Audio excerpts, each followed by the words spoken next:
Welcome guys, welcome to our blog. આપણે ફરીથી જોડાયા છીએ. આજે છે દશેરાના પાવન પર્વમાં આપણે આજ જઈએ છીએ આપણા વતન સૌરાષ્ટ્ર ઉર્ફ કાઠિયાવાડ.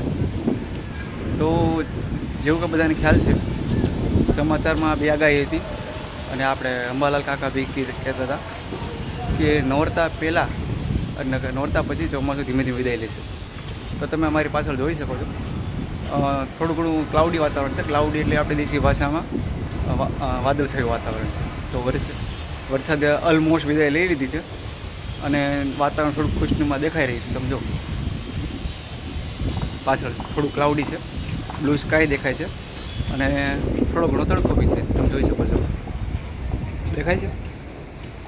તો આ રીતે વાતાવરણ સ્વચ્છ અને રમણીય થઈ ગયું છે. આને આપણે બોલિવૂડની ભાષામાં કહેવાય રોમેન્ટિક. એટલે એવી ભાષા આપણે યુઝ ના કરાય, આપણે બહુ દેશી માણસ. તો stay tune with us and keep updated. Okay, C you soon in next video. Please like, share and subscribe our channel. Thank you. Goodbye.